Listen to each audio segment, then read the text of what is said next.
Welcome to the studio. This is where we film our little tutorials and demos for Urban Elementz and Applique Elements. Just going to give you a little swing around the room here just to show you some of our samples. We are going to be talking today about one of our products. It's called the Pantograph Gridz. We're going to be showing you what the pantograph is, what it does for you, how it protects your pantos, and how you can use it to really do a really good job on placing your pantos and your blocks on the quilt. So, Pantograph Gridz is a long plastic sheeting that has a perfectly lined up grid. There are 1-inch marks in the major grid, 1/4-inch marks in the minor grids.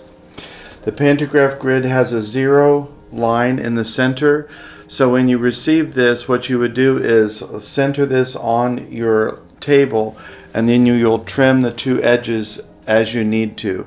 You don't just trim one side and make it fit. You need to trim it equally on both sides. The Pantograph Gridz is basically a one-time purchase unless you upgrade your machine to a larger size. These come in a 12-inch, 16-inch, and a 20-inch is the largest size. Using the scenario of an edge-to-edge design like this one called Paris, I already have the dry erase marker marked on the leading edge of my quilt, and I have a line at the bottom as well marking where the top of the quilt is, so I know where to start and stop. Always on the original row of the pantograph, you'll see there's an echo above and below. We would always stitch out this echo first. That gives us our half fill at the top, just so that there isn't a big void here. And you can see that you wouldn't have a full panto. You would just start and stop at each of these little points, or just go continuous, but lead along on your edge. I've already lined up this pantograph so that my quilt edge is here and my start point is there. So I would go ahead and stitch out this whole row. As you can see here where the edge of the quilt is with my pink dry erase line, the design goes on and off of the quilt several times, which is not really ideal when you're stitching from the back.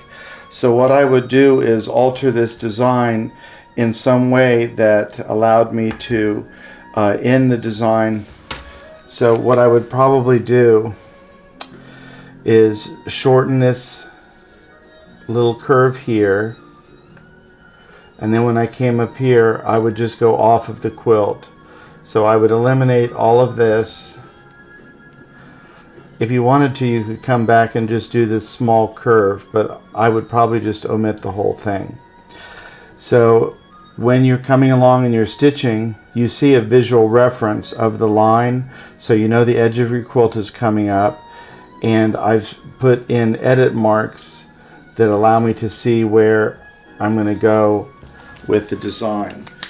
And because you're going to be repeating this over and over and over again, you won't be moving the panto as you roll up the quilt each time. This will all stay in place. So this will be repeated over and over and over until you get to the end of the quilt, at which point you would do some portion of this echo design again at the top of the quilt. Well, the top of the panto would actually be the bottom of the quilt. But that's what you would do. This is how you edit a design using your Pantograph Gridz. That way you don't ever have to use anything on the panto itself and mar your original copy. The plastic also protects the pantograph in case you spill anything. It also helps to keep it flat while your laser light is rolling over it, so you don't get any distortion from the ripple in the paper, which would be magnified onto the quilt. I wanted to use this design to wrap around the corner of the border on this quilt, and it's very tight as far as the size of the design and the size of the border. So what I'm using is a combination of the panto itself and the Pantograph Gridz to allow me to extend the drawn line so I can go around the corner. Here's where the corner element stopped. So I went ahead and loaded the pantograph that I'm going to be using in conjunction with it underneath the grid and traced the design using my dry erase marker.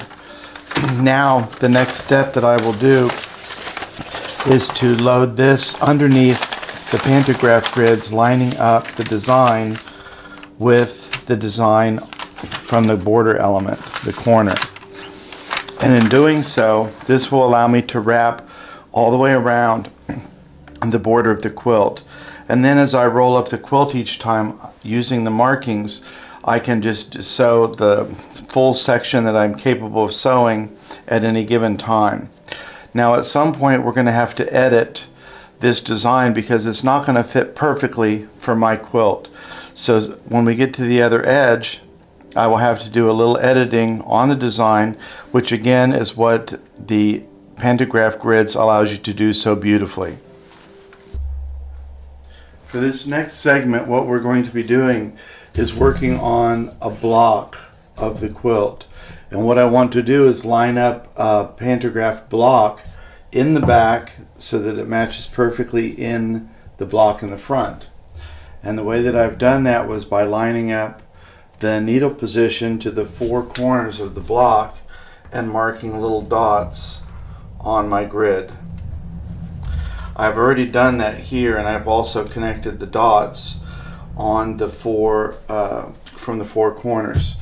One thing that you might be able to see is that my square from the quilt does not match the grid at all. It's off at least almost a half an inch in some corners, and that could be from a variety of reasons, but that's why the marking on the grid is so important, because we can get an exact placement. And what I want to do is to use this particular circular block element in the on the quilt. And so with my square in place, I can go ahead and put this exactly where it needs to be, and you can see it's going to be a tight fit on some of these, so I'll have to be careful not to be a little too exuberant when I actually do the quilting. So I'm going to go ahead and get the needle started on the front, and then we'll go ahead and stitch this out. As you can see, after we finish getting the block, the thread cut, that the quilting pattern is perfectly centered in the block, and I could go ahead and repeat this process for all of the other blocks on the quilt. But this is just another way of using the Pantograph Gridz, not only for edge-to-edge design, but also for blocks. And you don't just have to use it for quilting where you want to quilt. You could also use it as a way of omitting where you don't want to quilt. If you had a center medallion on a quilt and you needed to mark that as you're doing a pantograph from the back, you could do the same process of making points around the item you did not want to stitch over and have that registration on the back, and when you got to it you could just go ahead and skip over to the next side. But that would help you to do a big center medallion or a signature block in the center of something. So it's not just where you do want to quilt, it also helps to mark where you want to stop. Another great use of the Pantograph Gridz is whenever you're doing anything on point. To have a block on point would be very difficult to just guesstimate where these registration marks needed to be. So by doing the same process of putting the needle position in the four corners of the block, you could perfectly match the diagonal slant of your on point quilt and get your blocks perfectly centered in each one of them. And we do have a large selection of pantograph blocks on the website, as well as the Pantograph Gridz that we do sell in the 3 different sizes. Again, this is a one-time purchase unless you upgrade your machine to a larger size, and it does protect the pantographs from spills or marking the way I have on here. This easily comes off. It's a dry erase mark, and you could use a cloth to wipe that off. and it's really easy to use, and it makes a huge difference in your ability to perfectly line up quilting patterns to the quilt and when you're joining different components of the same pattern.